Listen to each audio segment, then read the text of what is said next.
Section heading, The Holy Scriptures. We have already touched upon the nature and origin of the sacred books. According to the principles of the modernists, they may be rightly described as a summary of experiences, not indeed of the kind that may now and again come to anybody, but those extraordinary and striking experiences which are the possession of every religion. And this is precisely what they teach about our books of the Old and New Testament.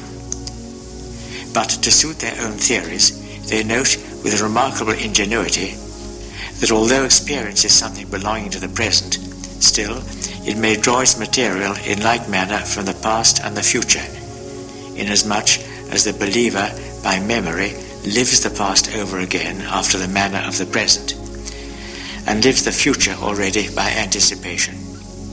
This explains how it is that the historical and apocalyptic books are included among the sacred writings. God does indeed speak in these books through the medium of the believer, but according to modernist theology, only by immanence and vital permanence. We may ask, what then becomes of inspiration?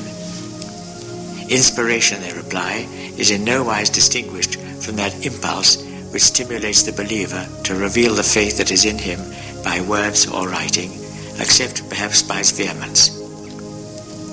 It is something like that which happens in poetical inspiration, of which it has been said, "There is a God in us, and when he stirreth, he sets us afire."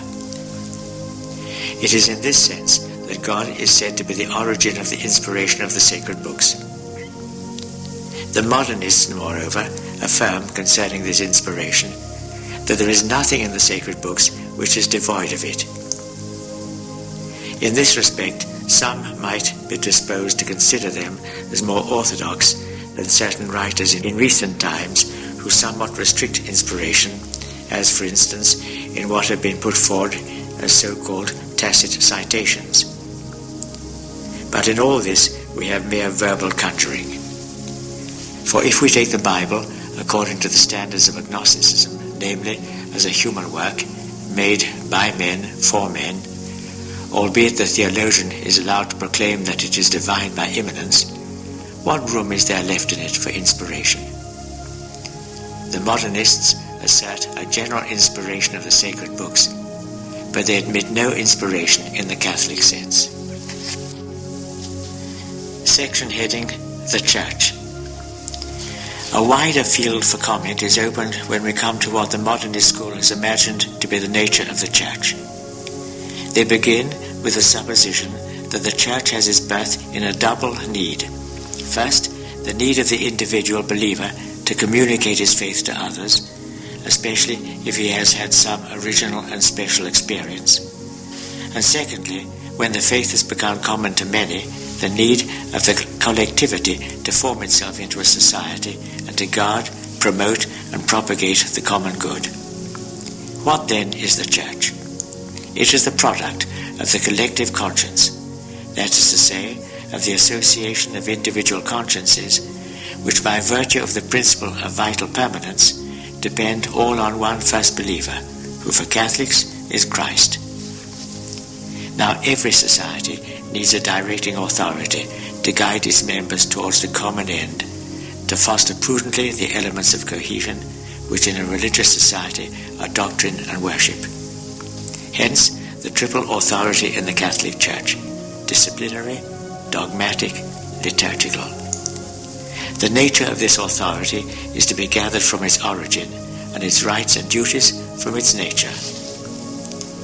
In past times, it was a common error that authority came to the Church from without, that is to say, directly from God. And it was then rightly held to be autocratic. But this conception has now grown obsolete. For in the same way as the Church is a vital emanation of the collectivity of consciences, so too authority emanates vitally from the Church itself. Authority, therefore, like the Church, has its origin in the religious conscience, and that being so, is subject to it. Should it disown this dependence, it becomes a tyranny. For we are living in an age when the sense of liberty has reached its highest development. In the civil order, the public conscience has introduced popular government. Now there is in man only one conscience, just as there is only one life. It is for the ecclesiastical authority, therefore, to adopt a democratic form, unless it wishes to provoke and foment an intestine conflict in the consciences of mankind. The penalty of refusal is disaster. For it is madness to think that the sentiment of liberty, as it now obtains, can recede. Were it forcibly pent up and held in bonds, the more terrible would be its outburst, sweeping away at once both church and religion. Such is the situation in the minds of the modernists, and their one great anxiety is, in consequence, to find a way of conciliation between the authority of the church and the liberty of the believers.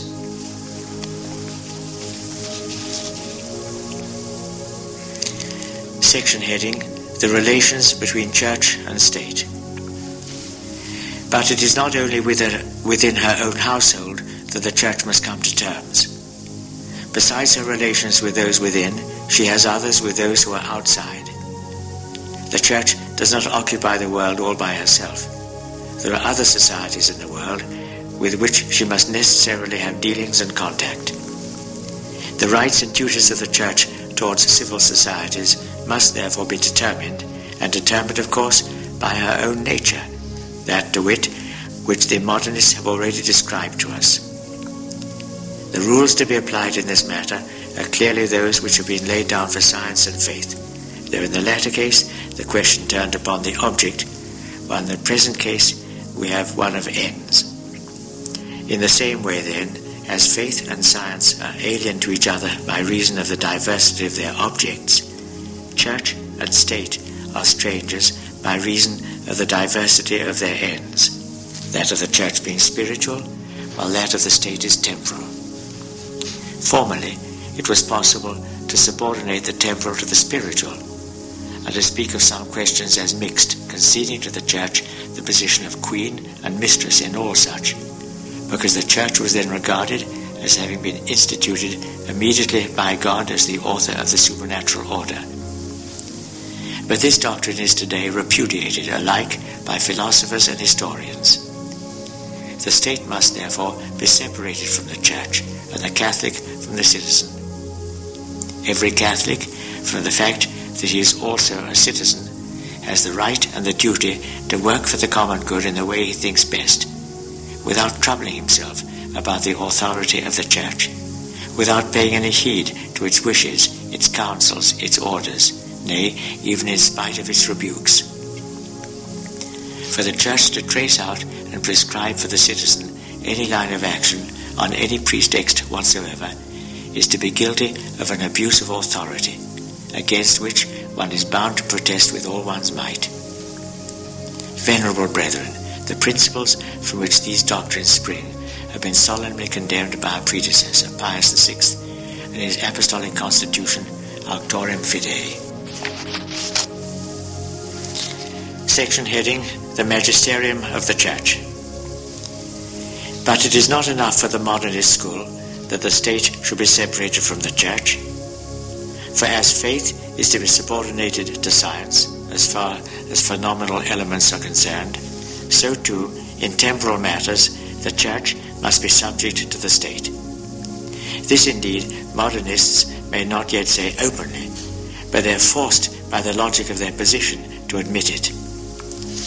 For granted the principle that in temporal matters the state possesses the sole power, it will follow that when the believer, not satisfied with merely internal acts of religion, proceeds to external acts, such, for instance, as the reception or administration of the sacraments, these will fall under the control of the state.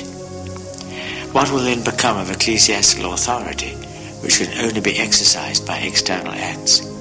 Obviously, it will be completely under the dominion of the state. It is this inevitable consequence which urges many among liberal Protestants to reject all external worship, nay, all external religious fellowship, and leads them to advocate what they call individual religion. If the modernists have not yet openly proceeded so far, they ask the Church in the meanwhile to follow of her own accord in the direction in which they urge her, and to adapt herself to the forms of the state. Such are their ideas about disciplinary authority. But much more evil and pernicious are their opinions on doctrinal and dogmatic authority. The following is their conception of the magisterium of the Church. No religious society, they say, can be a real unit unless the religious conscience of its members be one, and also the formula which they adopt. But this double unity requires a kind of common mind whose office is to find and determine the formula that corresponds best with the common conscience. And it must have, moreover, an authority sufficient to enable it to impose on the community the formula which has been decided upon. From the combination and, as it were, fusion of these two elements, the common mind which draws up the formula and the authority which imposes it, arises, according to the modernists, the notion of the ecclesiastical magisterium. And as this magisterium springs in its last analysis from the individual consciences and possesses its mandate of public utility for their benefit, it necessarily follows that the ecclesiastical magisterium must be dependent upon them and should therefore be made to bow to the popular ideals. To prevent individual consciences from expressing freely and openly the impulses they feel, to hinder criticism from urging forward dogma in the path of its necessary evolution, is not a legitimate use, but an abuse of a power given for the public weal. So too, a due method and measure must be observed in the exercise of authority. To condemn and prescribe a work without the knowledge of the author, without hearing his explanations, without discussion, is something approaching to tyranny. And here again, it's a question of finding a way of reconciling the full rights of authority on the one hand and those of liberty on the other.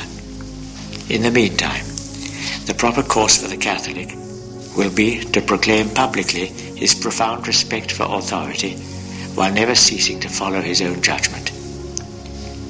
Their general direction for the Church is as follows: that the ecclesiastical authority, since its end is entirely spiritual, should strip itself of that external pomp which adorns it in the eyes of the public. In this they forget that while religion is for the soul, it is not exclusively for the soul, and that the honor paid to authority is reflected back on Christ who instituted it. Section heading: The Evolution of Doctrine. To conclude this whole question of faith and its various branches, we have still to consider, venerable brethren, what the modernists have to say about the development of the one and the other. First of all, they lay down the general principle that in a living religion everything is subject to change and must in fact be changed. In this way they pass to what is practically their principal doctrine, namely evolution. To the laws of evolution everything is subject under penalty of death: dogma, church, worship, the books we revere as sacred, even faith itself. The enunciation of this principle will not be a matter of surprise to anyone who bears in mind what the modernists have had to say about each of these subjects. Having laid down this law of evolution, the modernists themselves teach us how it operates. And first, with regard to faith. The primitive form of faith, they tell us, was rudimentary and common to all men alike, for it had its origin in human nature and human life. Vital evolution brought with it progress, not by the accretion of new and purely adventitious forms from without, but by an increasing perfusion of the religious sense into the conscience. The progress was of two kinds: negative, by the elimination of all extraneous elements, such, for example, as those derived from the family or nationality, and positive, by that intellectual and moral refining of man, by means of which the idea of the divine became fuller and clearer, while the religious sense became more acute. For the progress of faith, the same causes are to be assigned as those which are adduced above to explain its origin. But to them must be added those extraordinary men whom we call prophets, of whom Christ was the greatest, both because in their lives and their words there was something mysterious which faith attributed to the divinity, and because it fell to their lot to have new and original experiences, fully in harmony with the religious needs of their time. The progress of dogma is due chiefly to the fact that obstacles to the faith have to be surmounted, enemies have to be vanquished, and objections have to be refuted. Add to this a perpetual striving to penetrate ever more profoundly into those things which contain the mysteries of faith. Thus, putting aside other examples, it is found to have happened in the case of Christ. In him, that divine something which faith recognized in him was slowly and gradually expanded in such a way that he was at last held to be God. The chief stimulus of the evolution of worship consists in the need of accommodation to the manners and customs of peoples, as well as the need of availing itself of the value which certain acts have acquired by usage. Finally, evolution in the Church itself is fed by the need of adapting itself to historical conditions and of harmonizing itself with existing forms of society. Such is their view with regard to each. And here, before proceeding further, we wish to draw attention to this whole theory of necessities or needs, for beyond all that we have seen, it is, as it were, the base and foundation of that famous method which they describe as historical. Although evolution is urged on by needs or necessities, yet, if controlled by these alone, it would easily overstep the boundaries of tradition, and thus, separated from its primitive vital principle, would make for ruin instead of progress. Hence, by those who study more closely the ideas of the modernists, evolution is described as a resultant from the conflict of two forces, one of them tending towards progress, the other towards conservation. The conserving force exists in the Church and is found in tradition. Tradition is represented by religious authority, and this both by right and in fact. For by right, it is in the very nature of authority to protect tradition, and in fact, since authority, raised as it is above the contingencies of life, feels hardly or not at all the spurs of progress. The progressive force, on the contrary, which responds to the inner needs, lies in the individual consciences and works in them, especially in such of them as are in more close and intimate contact with life. Already we observe, venerable brethren, the introduction of that most pernicious doctrine which would make of the laity the factor of progress in the Church. Now it's by a species of covenant and compromise between these two forces of conservation and progress, that is to say, between authority and individual consciences, that changes and advances take place.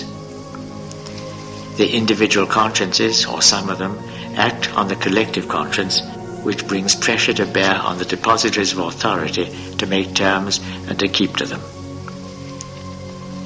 With all this in mind, one understands how it is that the modernists express astonishment when they are reprimanded or punished.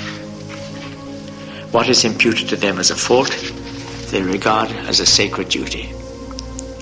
They understand the needs of consciences better than anyone else, since they come into closer touch with them than does the ecclesiastical authority. Nay, they embody them, so to speak, in themselves. Hence, for them to speak and to write publicly is a bounden duty. Let authority rebuke them if it pleases.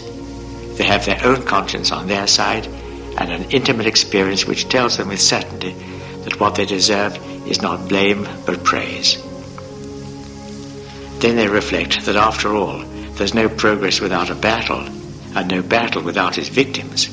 And victims they're willing to be, like the prophets and Christ himself. They have no bitterness in their hearts against the authority which uses them roughly, for after all, they readily admit that it is only doing its duty as authority. Their sole grief is that it remains deaf to their warnings, for in this way it impedes the progress of souls. But the hour will most surely come when further delay will be impossible. For if the laws of evolution may be checked for a while, they cannot be finally evaded. And thus they go on their way, reprimands and condemnations notwithstanding, masking an incredible audacity under a mock semblance of humility. While they make a pretense of bowing their heads, their minds and hands are more boldly intent than ever on carrying out their purposes. And this policy they follow willingly and wittingly, both because it is part of their system that authority is to be stimulated but not dethroned, and because it is necessary for them to remain within the ranks of the Church in order that they may gradually transform the collective conscience. And in saying this, they fail to perceive that they are vowing that the collective conscience is not with them, and that they have no right to claim to be its interpreters. It is thus, venerable brethren, that for the modernists, whether as authors or propagandists, there is nothing stable, nothing immutable in the Church. Nor indeed are they without forerunners in their doctrines, for it was of these that our predecessor Pius IX wrote, quote, "These enemies of divine revelation extol human progress to the skies, and with rash and sacrilegious daring would have it introduced into the Catholic religion, as if this religion were not the work of God but of man, or some kind of philosophical discovery susceptible of perfection by human efforts." Unquote.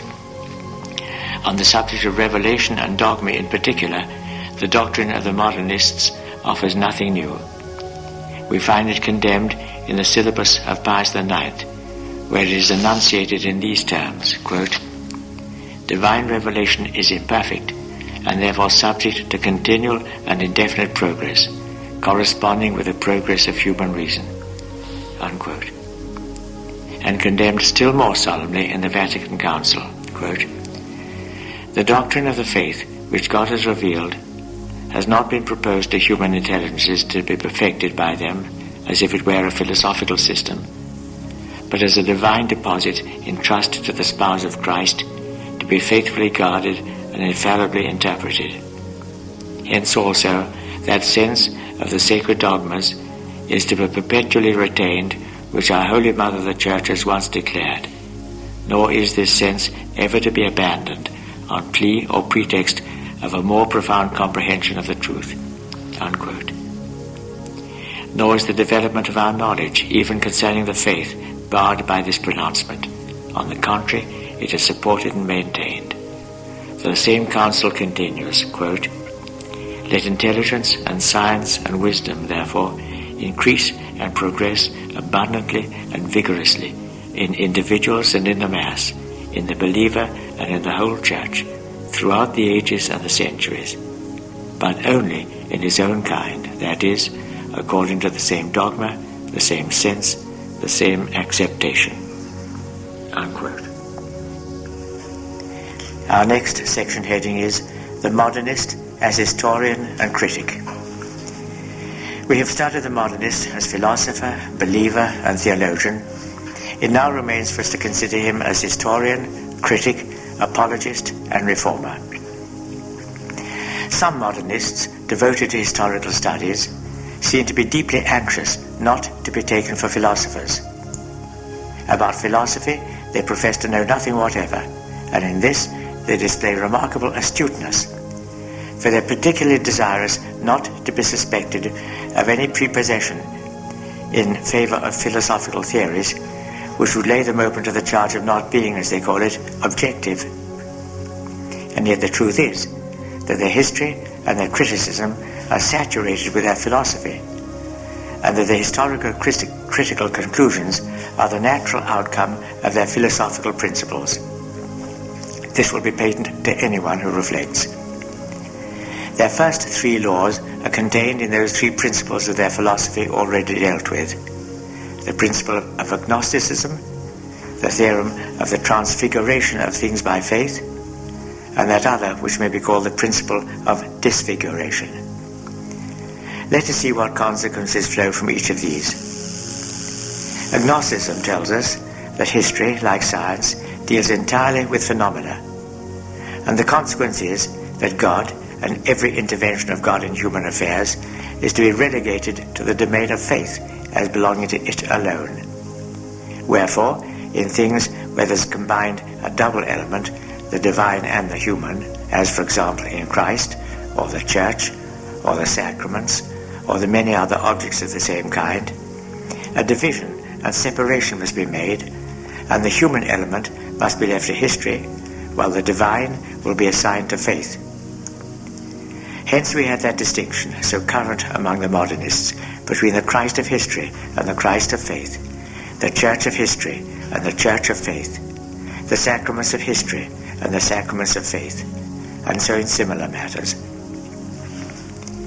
Next, we find that the human element itself, which the historian has to work on, as it appears in the documents, is to be considered as having been transfigured by faith, that is to say, raised above its historical conditions. It becomes necessary, therefore, to eliminate also the accretions which faith has added, to relegate them to faith itself and to the history of faith.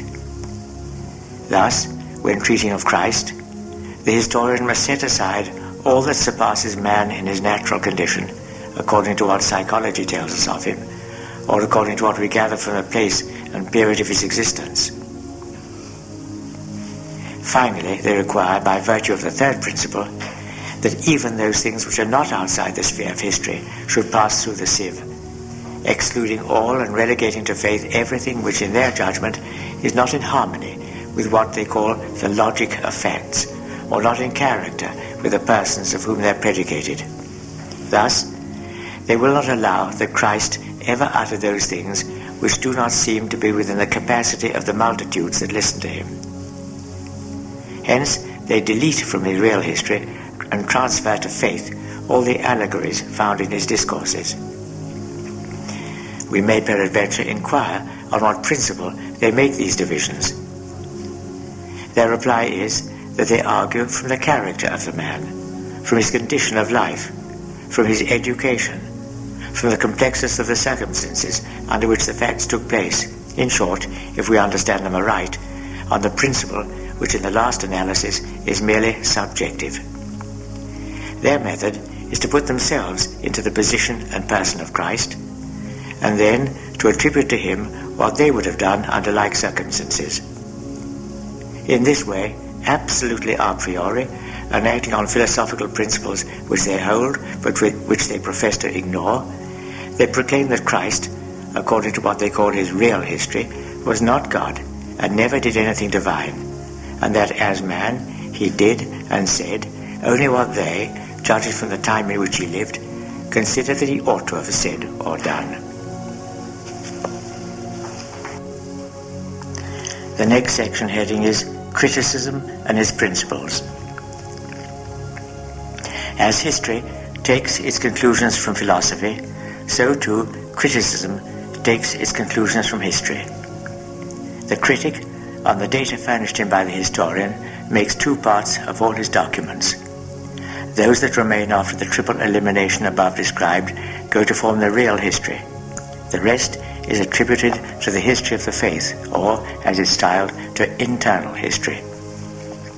For the modernists distinguish very carefully between these two kinds of history, and it is to be noted that they oppose the history of the faith to real history precisely as real.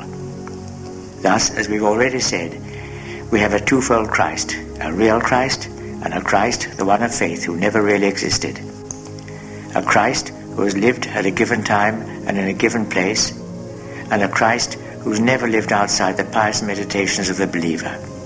The Christ, for instance, whom we find in the Gospel of St. John, which, according to them, is mere meditation from beginning to end.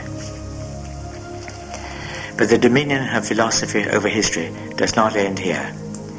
Given that division of which we have spoken, of the documents into two parts, the philosopher steps in again with his dogma of vital immanence, and shows how everything in the history of the Church is to be explained by vital emanation.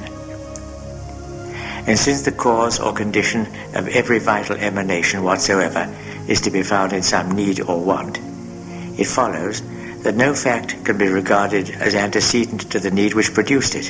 Historically, the fact must be posterior to the need. What then does the historian in view of this principle? He goes over his documents again, whether they be contained in the sacred books or elsewhere, draws up from them his list of the particular needs of the Church, whether relating to dogma or liturgy or other matters which are found in the Church thus related, and then he hands his list over to the critic. The critic takes in hand the documents dealing with the history of faith and distributes them period by period so that they correspond exactly with the lists of needs, always guided by the principle that the narration must follow the facts as the facts follow the needs. It may at times happen that some parts of sacred scriptures, such as the epistles, themselves constitute the fact created by the need. Even so, the rule holds that the age of any document can only be determined by the age in which each need has manifested itself in the Church. Further, a distinction must be made between the beginning of a fact and its development, for what is born in one day requires time for growth. Hence, the critic must once more go over his documents, arranged as they are through the different ages, and divide them again into two parts, separating those that regard the origin of the facts from those that deal with their development, and these he must again arrange according to their periods. Then the philosopher must come in again to enjoin upon the historian the obligation of following in all his studies the precepts and laws of evolution.